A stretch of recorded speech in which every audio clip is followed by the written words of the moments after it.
vanduo ir oras yra svarbiausi dalykai mūsų planetai ir gyvybei.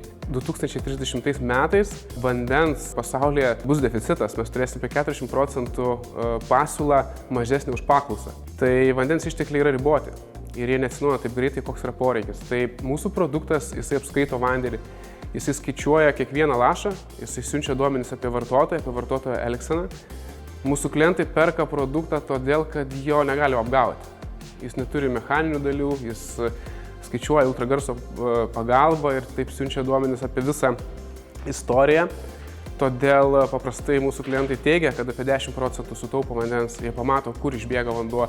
Taip pat produktas identifikuoja, jeigu trūko vamzdis. Trūkus vamzdžiui taip pat kviečiama avarinė tarnyba, kur iš karto mes irgi prisidedam prie tos elgsenos pokyčių ir vandens taupimo.